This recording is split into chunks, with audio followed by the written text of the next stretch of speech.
నేను కొల్లు రవీంద్ర మినిస్టర్ గారు ఎంపీలు అందరూ డిస్కస్ చేశాము. గత 200 సంవత్సరాలు ఇప్పుడు కూడా ఇంత వాటర్ ఇలా రాలేదు. నేను సింగనగర్ ఇప్పుడే పోయి వచ్చాను. పోయిస్తే కంప్లీట్గా గ్రౌండ్ ఫ్లోరే కాదు ఫస్ట్ ఫ్లోర్ కూడా కొన్ని మునిగిపోయినాయి.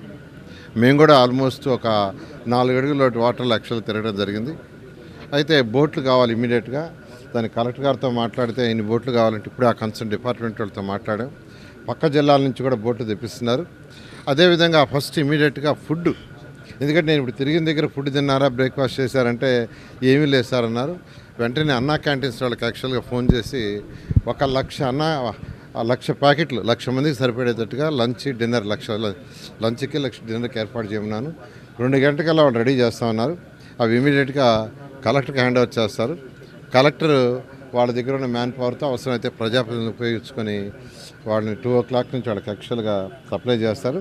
అదేవిధంగా రాష్ట్రంలో ఎక్కడ ఎలాంటి ప్రాబ్లం ఉన్నా, ఫుడ్ ప్రాబ్లం ఉన్నా అన్నా క్యాంటీన్ వాడికి ఇన్స్ట్రక్షన్ ఇచ్చాం.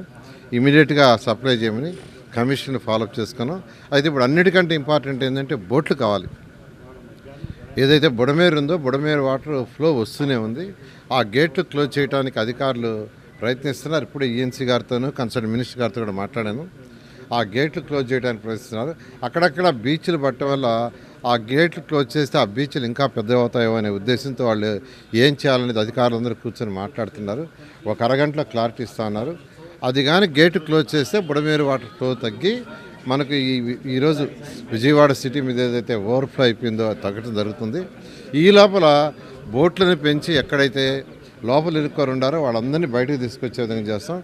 నాకు కూడా యాక్చువల్గా వాట్సాప్లో వస్తున్నాయి. ఇప్పుడే సింగనగర్లో సార్ ఒక బిల్డింగ్ మీద 20 మంది ఇరుక్కోపోయినాం, మేము కిందకు వచ్చే పరిస్థితి కూడా లేదు, బోట్లు ఏర్పాటు చేయమని ఇప్పుడే కలెక్టర్ గారికి చెప్పాను. అదేవిధంగా మైలవరంలో కూడా యాక్చువల్గా ఇబ్బంది అయింది, 40 మంది ఇరుక్కోపోయినారన్నారు. దాన్ని కూడా కలెక్టర్ గారికి చెప్పాం. ఎక్కువ బోట్లు తెప్పించేందుకు ఫస్ట్ ప్రయత్నిస్తాం.